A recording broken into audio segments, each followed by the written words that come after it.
couple weeks ago, Stan Wilson had a really nice article about friendship and the friends that he had made at camp and the impact and how they shaped his life. It got me thinking a little bit about my days as a camper here. So I thought I'd maybe, use my perspective to, go back a little bit and think, how did my experience, or how might my experience, be, something that you can lean into yourself, as you think about, your next steps at camp, and at home for that matter. So the context for this is Proverbs 27. There's a really cool line on there. It's really, powerful, and it says, "Iron sharpens iron, as one man sharpens another." So just kind of keep that in the back of your mind. So right now I'm at on the porch of Overlook. So I don't know how many of you still remember Overlook, but it's right next to the zip line. Right down below me is the ship. And back in the day, so to speak, this was cabin 21, and we called it Overlook.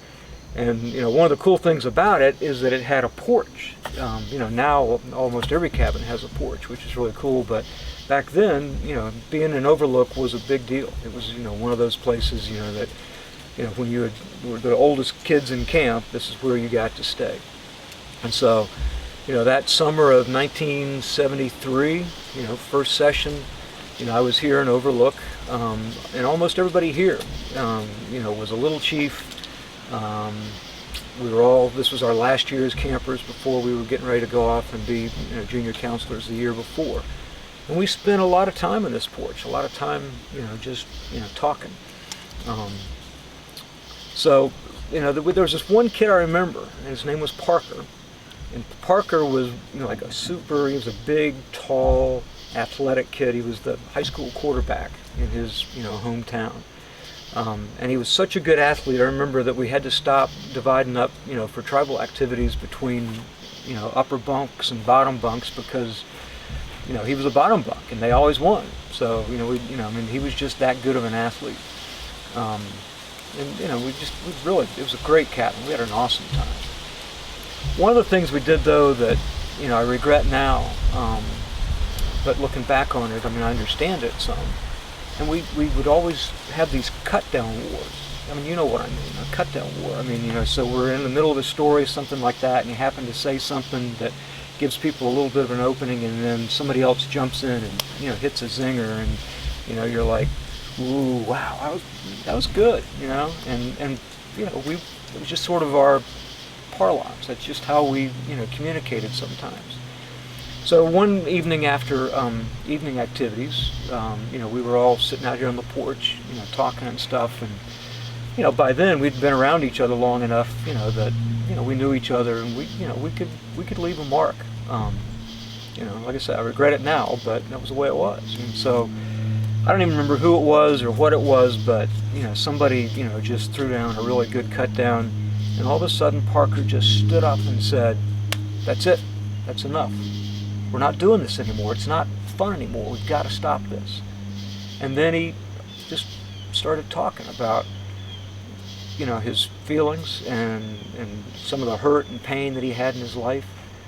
And we were all stunned, and it caused us all to begin, talking about that. And all of a sudden we hit this much deeper, much, stronger level of friendship.